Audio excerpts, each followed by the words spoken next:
Feel the real fear with us. প্রিয় listeners, আসসালামু আলাইকুম। রিমেম্বারিং স্টোরিজের আজকের এপিসোডে সকলকে স্বাগত জানাচ্ছি। আশা করি সবাই ভালো আছেন, সুস্থ আছেন। রিমেম্বারিং স্টোরিজে কিন্তু আমার বলা বিভিন্ন পুরাতন ঘটনাগুলো আপলোড করে থাকি। আর বেশ কিছু এপিসোড জুড়ে এবার অমর 21 বই মেলায় আপনাদের পাঠানো ঘটনাবলী নিয়ে আমরা যে বইটি বের করেছিলাম পাতালবাসী নামে, সেই বই থেকে বিভিন্ন ঘটনাগুলো ধারাবাহিকভাবে উপস্থাপন করার চেষ্টা করছি। আপনারা অনেকেই এই বইটি রকমারি থেকে অর্ডার করেছেন, আর এখনও যারা অর্ডার করেননি তারা কিন্তু চাইলেই রকমারিতে গিয়ে অর্ডার করতে পারবেন। রকমারির ওয়েবসাইটে গিয়ে সার্চ অপশনে যদি আপনারা পাতালবাসী লিখে সার্চ করেন তাহলে কিন্তু এই বইটির ডিটেলস চলে আসবে। সেখানে থেকে আপনারা এই বইয়ের বিভিন্ন তথ্যগুলো জানতে পারবেন আর অর্ডারও করতে পারবেন। প্রিয় লিসেনার্স, কথা না বাড়িয়ে চলুন চলে যাচ্ছি আজকের আমাদের যে ঘটনা আমরা সিলেক্ট করেছি সেই ঘটনায়। চলুন শুরু করি ঘটনাটি। আজকে যে ঘটনাটি আমি আপনাদের সামনে উপস্থাপন করব, এই ঘটনাটি আমাদের বইয়ের জন্য পাঠিয়েছিলেন স্বরূপ আজগর ভাই। ওনার বাড়ি ঢাকার যাত্রাবাড়িতে। শুরু করি ঘটনাটি। যেভাবে ঘটনা উনি পাঠিয়েছিলেন সেভাবেই উপস্থাপন করছি। এটি একটি সত্য ঘটনা। ঘটনাটি 1972 থেকে 74 সালের মধ্যবর্তী কোনো একটি সময় ঘটে থাকতে পারে, কারণ সালটি ঠিকভাবে বলা যাচ্ছে না, তবে একটি সম্ভাব্য সময় উল্লেখ করলাম। এই ঘটনাটা ছোটবেলা থেকে শুনে শুনে বড় হয়েছি। আমার মায়ের আপন মামার সাথে ঘটেছিল এটি। তখন আমার মায়ের বয়স হয়তো 8 বা 10 বছর হবে। এখনো অনেকে সাক্ষী আছে ঘটনার। আমার মায়ের মামারা ছিল 6 ভাই ও 4 বোন। সবার বড়জনের নাম ছিল মোকসেদ। সে দেখতে অনেক সুন্দর ছিল, লম্বায় ছিল প্রায় 6 ফুটের কাছাকাছি। আমার এই মোকসেদ নানাকে নিয়েই ঘটনা। ঘটনা ভূতের না ভয়ের, নাকি অলৌকিক, নাকি শুধুই বিস্ময়ের, নাকি শুধুই ট্র্যাজেডির, ঘটনা শুনে আপনারাই সেটা ঠিক করবেন। চলে যাই মূল ঘটনায়। আমার মায়ের নানি অর্থাৎ মোকসেদ নানার মায়ের মাথায় জট ছিল। মোকসেদ নানাই তার প্রথম সন্তান। দ্বিতীয় সন্তান হচ্ছে আমার নানি। জটের একজন মালিক আছে।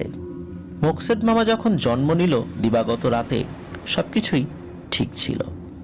তার পরদিন সকালে ঘুম থেকে উঠে সবাই অবাক হয়ে যায়। সবাই দেখে তার মাথায় জট নেই। এটা দেখে সবাই অবাক হওয়ার চেয়ে খুশি বেশি হয়েছিল। সবাই চিন্তা করে জট থাকাকালীন অনেক কিছু বাছবিচার করে চলতে হতো। অনেক কিছু খেতে পারতেন না, মরা বাড়িতে যেতে পারতেন না, শ্মশানের কাছ দিয়ে চলাচল করতে পারতেন না, আতুর বাড়িতে যেতে পারতেন না। মরা বাড়ি গেলে উনি অজ্ঞান হয়ে যেতেন। শ্মশানের পাশ দিয়ে গেলে হুট করে 7 দিন বা 3 দিন কারোর সাথে কথা বলতেন না। ওই 7 দিন বা 3 দিন তার জীবনযাপন সব ঠিকই থাকতো, যেমন রান্না করা, গোসল করা, ঘুমানো, সকালে ওঠা, টাইমলি ঘুমানো এবং অন্যান্য সাংসারিক কাজকর্ম সব ঠিক করেই করতেন, কিন্তু কারোর সাথে কথা বলতেন না। এসব দিক চিন্তা করে সবাই বলে যে ভালোই হয়েছে, সব ঠিকঠাক চলছিল। মোকসেদ মামা বেশ বড় হয়ে উঠলেন। তারপর মোকসেদ নানার অন্যান্য ভাই বোন জন্ম নিল। মোকসেদ নানা টকবগে যুবক হয়ে উঠল। মোকসেদ নানা সবসময় লাল কালারের জামা পরতেন, বিশেষ করে লাল ফতুয়া টাইপের ঢোলা আলখেল্লা, লাল লুঙ্গি, লাল গামছা সবসময় কাছেই থাকতো। তিনি বেশ ভালো দোতারা বাজাতেন এবং বাজিয়ে বাজিয়ে বেশ সুন্দর গান গাইতেন। প্রতি বৃহস্পতিবার সন্ধ্যার পর তাদের বাড়িতে ভাব বৈঠকি ও আল্লাহ রসুলের শান ও মিলাদ মাহফিলের আয়োজন করা হতো। প্রথমে মিলাদ মাহফিল ও তবারক বিতরণ, এরপর গান বাজনা করা হতো। সেই গানের আসরে পাশের গ্রামের ভিন্ন ধর্মের বিভিন্ন মানুষরাও আসতেন। গ্রামের নাম ছিল নাউডুবি।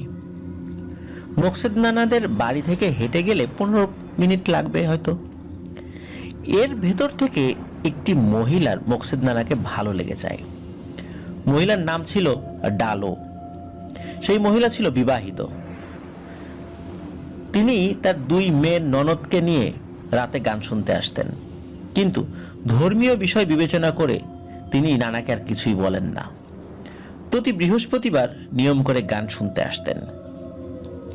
মোকসেদ নানার মা বাবা একসময় চিন্তা করলেন মোকসেদ নানাকে বিয়ে করানো দরকার। এমন করে গান বাজনা করে ঘুরে ঘুরে বাউলের মতো আর কতদিন? সংসার তো করতে হবে, আর সংসারী হতে হবে, অন্যান্য কাজকর্ম করতে হবে। বিয়ে করিয়ে দিলে হয়তো সংসারী হবে মোকসেদ নানা। যেমন ভাবনা তেমন কাজ। আগের দিনে কিন্তু এখনকার মতো ছেলে মেয়েদের তেমন কোনো দেখাদেখির পর্ব থাকতো না। মুরব্বীদের দেখাই ছিল চূড়ান্ত। মেয়ে দেখা হয়, বিয়ের দিন তারিখ ঠিক হয়, 2 বা 3 গ্রাম দূরে মোকসেদ নানার বিয়ে ঠিক করা হয়। মোকসেদ নানা সুন্দর করে পাগড়ি, পাঞ্জাবি, পাজামা, রুমাল, আতর মেখে নওশা সেজে পালকি নিয়ে সেদিন বরযাত্রী নিয়ে বিয়ে করেন। কিন্তু বর ও কনে কেউ কারো মুখ দেখেনি। খুব ধুমধাম করে বিয়ের অনুষ্ঠানটি পালন করা হয়। বউ নিয়ে ফেরার সময় ওই সনাতন ধর্মাবলম্বী মহিলার বাড়ির সামনে দিয়েই আসতে হবে। এক পালকিতে বর আর একটাতে বউ। আসার সময় হুট করে ওই মহিলার ঠিক বাড়ির সামনে এসে মোকসেদ নানা পালকি থেকে নামেন, আর আগেই উনি পালকিটা থামাতে বলেন। সবাই বলে এখানে থেকে তো বাড়ি যেতে বেশি সময় লাগবে না, একেবারে বাড়িতে গিয়েই থামবে। বেশ কয়েকবার তো পালকি থেকে নেমে তোমরা জিরিয়ে নিয়েছো, আবার নামতে হবে কেন? সকলে যখন এই বিষয় বলে, অন্যান্য আত্মীয় স্বজনরা ছিল, কিন্তু মোকসেদ নানা খুব গম্ভীর ও আদেশের গলায় পালকি থামাতে বলে। থামানোর পর একজনকে বলে সে আর বাড়ি যাবে না। সবাই বলে কেন? এমন পাগলের মতো কথা বলছিস কেন? সবাই যখন খুব জোরাজুরি করছিল, তখন সেখান থেকে একজন লোক পাঠিয়ে মোকসেদ নানার মাকে ডেকে আনা হয়। তারপর তার মাকে সে বলে বউ চাইলে ছেলে পাবা না, আর ছেলে চাইলে বউ পাবা না। তখনই সাথে সাথে গ্রামের গণ্যমান্য মাতবর, মেম্বার, চেয়ারম্যান সবার উপস্থিতিতে মেয়ের সাথে যারা এসেছিল তাদের মাধ্যমে মেয়ের বাড়ির লোকজনকে খবর দিয়ে তাদের কাছে ক্ষমা চেয়ে তাদের মেয়েকে তাদের হাতে তুলে দেয়। এর কিছুদিন পর থেকে রাতে মোকসেদ নানাকে ঘরে পাওয়া যেত না। এমন করে 2-1 বার না, প্রায় রাতেই এমন হতো। ঘর ভেতর থেকে আটকানো থাকে, কিন্তু সকালবেলা তাকে বাড়ির উঠানোর মাঝখানে পাওয়া যায়। তার মা বাবা বেশ চিন্তায় পড়ে যায়, ছেলেটার সাথে কেন এমন হলো? এখন রাতে ঘরেও পাওয়া যায় না। একদিন রাত্রে মোকসেদ নানার মা, অর্থাৎ আমার মায়ের নানি, রাত্রে স্বপ্নে দেখে ফিসফিস করে কেউ তাকে বলছে মোকসেদকে সকালে যেখানে দেখিস সেখানে শুধু শন আর বাঁশ দিয়ে লোহার পেরেক ছাড়া, দরজার বেড়া ছাড়া একটি আসন ঘর তুলে দেয়। মোকসেদ নানার মা স্বপ্নটার বিষয়ে কাউকে কিছুই বলেন না। এরপর কোনো প্রকার সমস্যা ছাড়া বেশ কিছুদিন চলে যায়। মোকসেদ নানা তার নিয়মে গান গাইতেন, তার মা ছাড়া কারোর সাথে কথা বলতেন না। বেশ কিছুদিন ভালো যাবার পর মোকসেদ নানার মা আবার স্বপ্নটা দেখেন। সেদিন দেখেও কারোর সাথে কিছুই বলেন না। এর 3 দিন পর সকালে মোকসেদ নানাকে ঘরে পাওয়া যায় না, উঠানেও পাওয়া যায় না। মোকসেদ নানার মা, বাবা, অন্যান্য ভাই বোনেরা কান্নাকাটি শুরু করে। তখন আমার নানা বাড়ি থেকে কান্নাকাটির শব্দ শুনে আমার নানা, মামা ও খালারা সাথে সাথে মোকসেদ নানাদের বাসায় যায়। গিয়ে শোনে মোকসেদ মামার মা বিলাপ করে কান্না করছেন আর বলছেন আসনটা দিলে বুঝি এমন হইতো না রে মোকসেদ, কই গেলি রে বাপ? কিছু সময় পর মোকসেদ নানার মা কিছুটা শান্ত হবার পর আমার নানা ভাই বিষয়টি জানতে চান। মোকসেদ নানার মা ছিল আমার নানা ভাইয়ের শাশুড়ি মা। উল্লেখ্য, আমার নানি আর নানা ভাই ছিলেন আপন 2 চাচাতো ভাই বোন। আমার মার বয়স যখন 4 কি 5 বছর, তখন মার নানি বসন্ত রোগে মারা যান। আমার নানা ভাই খুব পরহেজগার ছিলেন। নানা ভাইও আর বিয়ে করেননি, তিনিও বেশ সুন্দর ছিলেন দেখতে। সারা রাত জেগে জেগে জিকির আজগার করতেন, তাহাজ্জুদ পড়তেন আর কোরআন পাঠ করতেন। আমার নানা ভাই মারা যান 2007 সালের ডিসেম্বর মাসে। আবার ঘটনায় ফিরি। নানা ভাই তখন বিষয়টি নিয়ে মোকসেদ নানার মা বাবাকে বুঝিয়ে বাড়ি ফেরত আসেন। তার কিছুক্ষণ পরে আবার মোকসেদ নানাদের বাড়ি থেকে হট্টগোলের শব্দ শুনতে পান। আবার আমার নানা ভাই, মা, মামারা, খালারা সবাই মিলে সেখানে যান। যাওয়ার পর সবাই দেখতে পান বেশ কিছু লোক মিলে মোকসেদ নানাকে বাড়ির ভিতর নিয়ে আসছে, কিন্তু কিছুতেই 8-10 জন মিলে তাকে ঘরে তুলতে পারছিল না। সে খুব স্বাভাবিকভাবে হেঁটে আসলো, কিন্তু বাড়ির উঠোন থেকে সবাই টেনেও তাকে সরাতে পারছে না। যেখানে তাকে সকালে পাওয়া যেত তিনি ওখানে বসে দোতারা নিয়ে টুংটাং শব্দ করছেন। এত হট্টগোল, এত মানুষ, কোনো কিছুই তিনি পাত্তা দিচ্ছেন না। তিনি তার মতো স্বাভাবিকভাবে দোতারা নিয়ে টুংটাং করেই যাচ্ছেন। তখন আমার নানা ভাই সবাইকে শান্ত হতে বললেন এবং জানতে চান মোকসেদ নানাকে কোথায় তারা পেলেন। যারা তাকে সাথে করে বাড়িতে এনেছিলেন তাদের একজন বললেন, ও তো ভাদিয়া খোলা বাজারের পাশে যে জঙ্গল আছে সেই জঙ্গলের ভেতর দোতারা নিয়ে শুয়েছিল।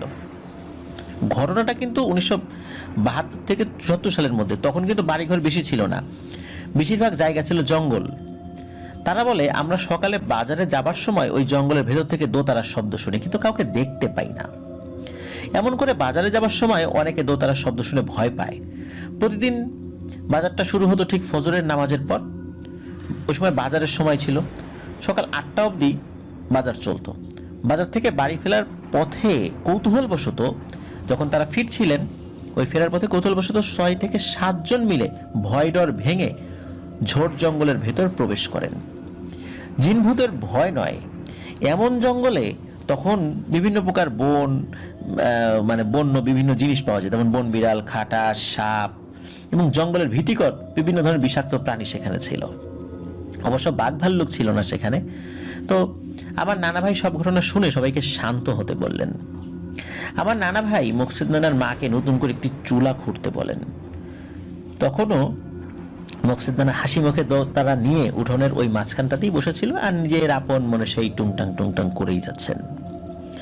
নানা ভাই চুলা খুঁড়তে বলে কোথাও চলে গেলেন এবং কিছুক্ষণ পর হাতে করে অনেকগুলো গাছের পাতা এবং নতুন একটা মাটির হাঁড়ি সঙ্গে নিয়ে আসলেন।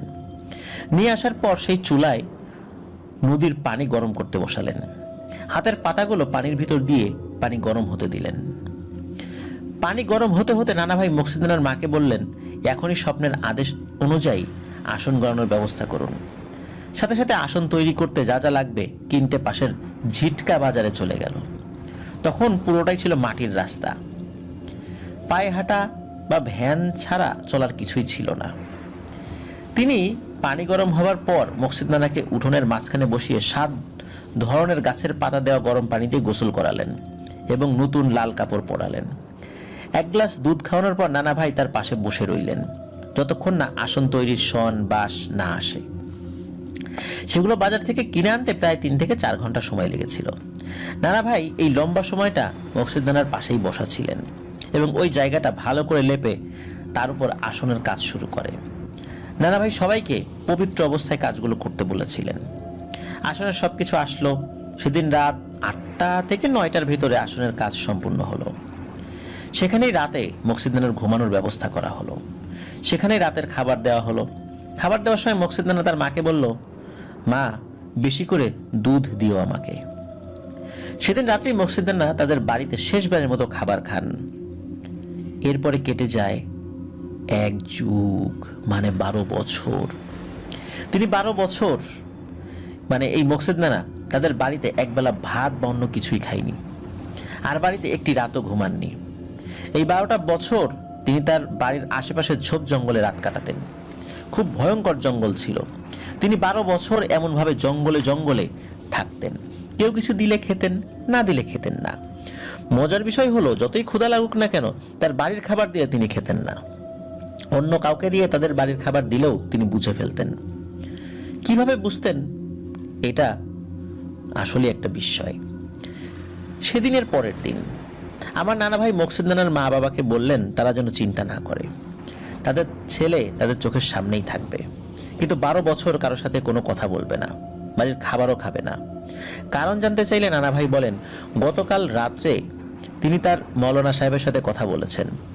মৌলানা সাহেবের একটি জিন ছিল। আমার নানা ভাইয়ের সাথে খুব ভালো সম্পর্ক ছিল।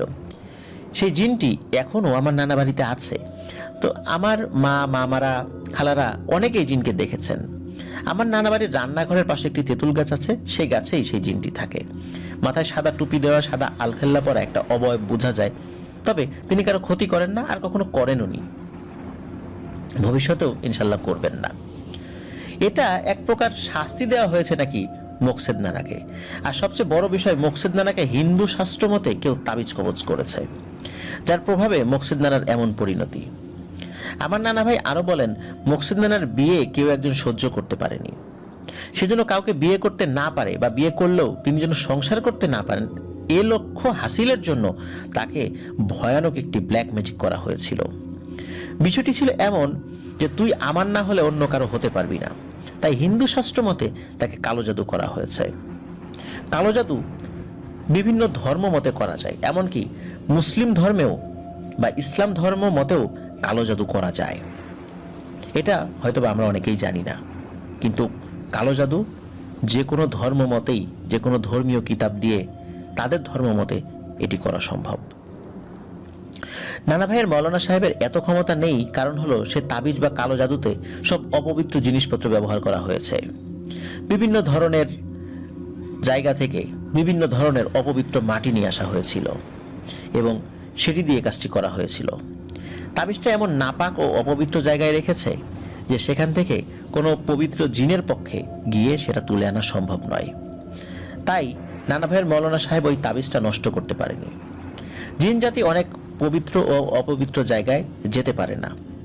যদি মোকসেদ নানার মা প্রথমবার স্বপ্নটা দেখার পরই আসন ঘর তুলে দিতেন, তাহলে 12 বছর তিনি আর জঙ্গলে জঙ্গলে থাকতেন না। এখন কিছুই করার নেই, এমন করে 12 বছর কাটাতে হবে। তখন থেকে কেউ না কেউ মোকসেদ নানাকে একা একা হেঁটে বেড়াতে দেখতেন, জঙ্গলের ভেতর দেখতেন, কিন্তু কেউ তাকে কিছু বলতেন না। সবাই তাকে নাম দেন মোকসেদ পাগল। মোকসেদ পাগল নামেই তিনি সকলের কাছে পরিচিত হয়ে যান। প্রিয় লিসেনার্স, ঘটনা কিন্তু এখানে শেষ নয়।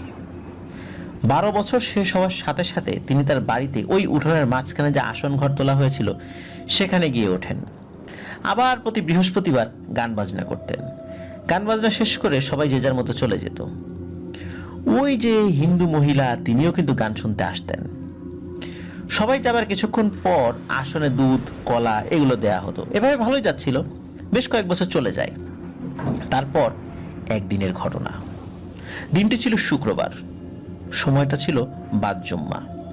মোকসেদ নানাদের পাশের বাড়িতে কোনো একটা কারণে মিলাদ মাহফিলের দাওয়াত দেওয়া হয় বা আয়োজন করা হয়।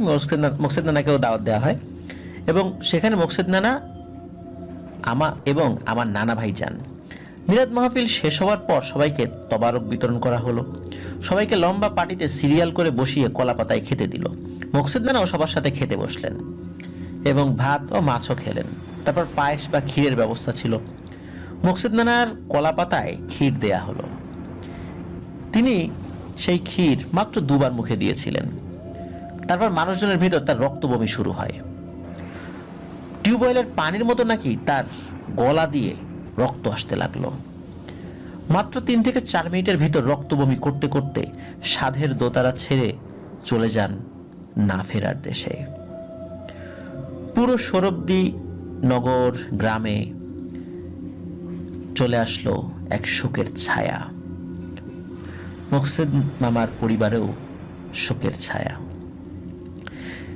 সে বাড়ি থেকে মোকসেদ নানার লাশ বাঁশের খাটিয়ায় করে তাদের বাড়িতে নিয়ে আসা হয়, যে বাড়িতে তিনি দাওয়াত খেতে গিয়েছিলেন। নিয়ে আসার সময় সবাই অদ্ভুত একটি বিষয় খেয়াল করেন। তাদের বাড়িতে ঢোকার সময় পুকুর পাড় দিয়ে যেতে হয়। সে পুকুর পাড়ে গিয়ে সবাই হতভম্ব হয়ে যায়। পুকুর পাড়ে সবাই দেখতে পায় বিশাল বড় এক অজগর সাপ মোচরাতে আর্তনাদ করতে করতে পুকুরের এ মাথা থেকে ও মাথা যায় আর আসে, আর শো শো শব্দ করছে, মেঘের গর্জনের মতো, হৃদয় চুপসে যাওয়ার মতো শব্দ। সাপটির দৈর্ঘ্য ছিল প্রায় 14 ফুটেরও বেশি এবং এর প্রস্থ ছিল 2.5 ফুটের মতো। 2.5 ফুট প্রস্থ এত মোটা সাপ, নিশ্চয়ই প্রিয় লিসেনার্স বুঝতেই পারছেন। শত শত মানুষের ভিড় হয়ে যায় সেই দৃশ্য দেখার জন্য। এরপর মোকসেদ নানার লাশ গোসল করানো হয়, কাফন পরানো হয়। আমার নানা ভাই জানাজা পড়িয়েছিলেন। আমার নানা ভাই আসন ঘরের মাঝখানে কবর খোঁড়ার নির্দেশ দেন। যখন কবর খোঁড়া শেষ হয়, ওই সাপটাও নাকি রক্ত বমি করতে করতে মারা যায়।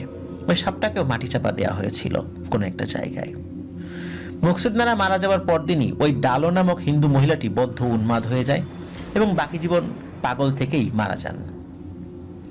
একদিন নানা ভাইকে জিজ্ঞেস করেছিলাম, গরম পানিতে কিসের পাতা দেওয়া হয়েছিল? নানা ভাই বলেছিলেন 7টা কাঁটাযুক্ত গাছের পাতা ছিল। এটি ছিল ঘটনা।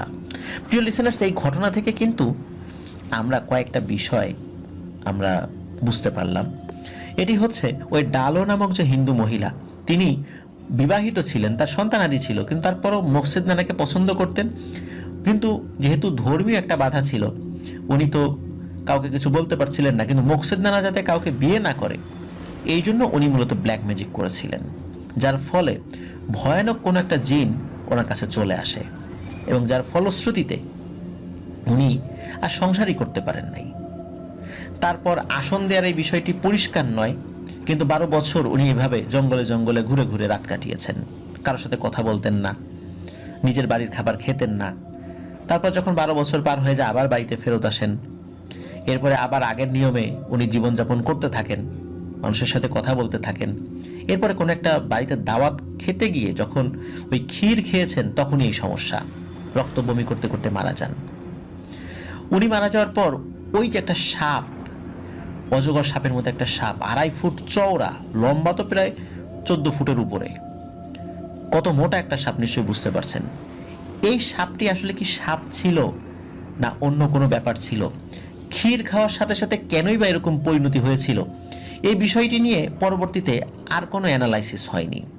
আমরা যে বিষয়ে কোনো জানতে পারবো যে কোনো হুজুর কোনো কিছু বলেছিলেন, এই সম্পর্কিত কোনো তথ্য আমাদেরকে স্বরূপ আসগর ভাই দিতে পারেননি। আসলে আমাদের আশেপাশে অনেক ঘটনা ঘটে যায়, সবগুলোর ব্যাখ্যা তো আমরা দিতে পারি না, তবে এতটুকু বলতে পারি যে ব্ল্যাক ম্যাজিকের পরিণতি কি ভয়ানক হতে পারে। এই ডালো নামক যে মহিলা, উনি যে ব্ল্যাক ম্যাজিক করেছিলেন তার পরিণতিও কি হলো দেখুন। তিনিও কিন্তু আর ভালো থাকতে পারেননি, বদ্ধ উন্মাদ হয়ে গিয়েছিলেন। কেন আবার উনি উন্মাদ হলেন এই বিষয়টির তথ্যও আমরা জানতে পারিনি। অনেক বিষয় রহস্যাবৃতই থেকে যায়, রহস্যাবৃত থেকেই মানুষের জন্য শিক্ষণীয় হয়ে থেকে যায় সারাটা জীবন। এমন একটি ঘটনা ছিল এটা। ধন্যবাদ স্বরূপ আসগর ভাই, চমৎকার একটি ঘটনা আপনি আমাদেরকে দিয়েছিলেন, যেটি আমরা পাতালবাসী বইয়ে সন্নিবেশিত করেছিলাম। আশা করছি ঘটনাটি লিসেনারদের কাছে ভালো লাগবে। প্রিয় লিসেনার্স, আপনারা যারা আমাদের চ্যানেল সাবস্ক্রাইব করেছেন জাযাকাল্লাহু খাইরান, ধন্যবাদ আপনাদেরকে। আর যারা এখনো করেননি তারা দ্রুত সাবস্ক্রাইব করে ফেলবেন প্লিজ। আমরা কিন্তু প্রতি বুধবার আমাদের চ্যানেলে প্রচারিত বিভিন্ন জনপ্রিয় ঘটনা, একটি করে ঘটনা আমরা আমাদের ফেসবুক পেজে আপলোড করছি। বুধবার রাত 10:59 আমাদের ফেসবুক পেজে আপনারা যুক্ত থাকতে পারেন। আমাদের ফেসবুক পেজ এবং গ্রুপ রয়েছে আফনান দ্য হরর ওয়ার্ল্ড এই নামেই। এই দুটো লিঙ্ক আমরা আমাদের ভিডিও ডেসক্রিপশনে দিয়ে রেখেছি, সেখানে গিয়ে আপনারা আমাদের পরিবারের সদস্য হয়ে যেতে পারবেন। আপনারা যারা ঘটনা পাঠাতে চান তারা লিখা অথবা রেকর্ড করে যে কোনোভাবে ঘটনা পাঠাতে পারবেন afnanthehorrorworld@gmail.com এই ইমেল অ্যাড্রেস। আর ইমেল অ্যাড্রেসের স্পেলিংটাও আমরা আমাদের ভিডিও ডেসক্রিপশনে দিয়ে রেখেছি, সেখানে গিয়ে আপনারা আমাদের ইমেল অ্যাড্রেসের স্পেলিংটা চেক করে নিতে পারবেন। প্রিয় লিসেনার্স, আপনারা পাতালবাসী বইটি সংগ্রহ করতে পারেন, প্রান্ত প্রকাশন থেকে বইটি প্রকাশিত হয়েছিল, রকমারিতে গিয়ে আপনারা অর্ডার করতে পারবেন। লিসেনার্স, আজকের মতো বিদায় নিচ্ছি। সোমবার অমীমাংসিত রহস্যের আরও একটি এপিসোড নিয়ে আপনাদের সামনে ইনশাল্লাহ হাজির হব, ঠিক রাত 10:59 Afnan the horror world YouTube চ্যানেলে। সকলে ভালো থাকুন, সুস্থ থাকুন, আমার জন্য দোয়া করবেন, আমার পরিবারের জন্য দোয়া করবেন, আপনাদের জন্য দোয়া রইল, আপনাদের পরিবারের সকলের জন্য দোয়া রইল। আল্লাহ সুবহানাহু ওয়া তাআলা আমাদেরকে ভালো রাখুন, সুস্থ রাখুন, নিরাপদে রাখুন, আফনান দ্য হরর ওয়ার্ল্ডের সাথে রাখুন। আসসালামু আলাইকুম। প্রিয় লিসেনার্স, আসসালামু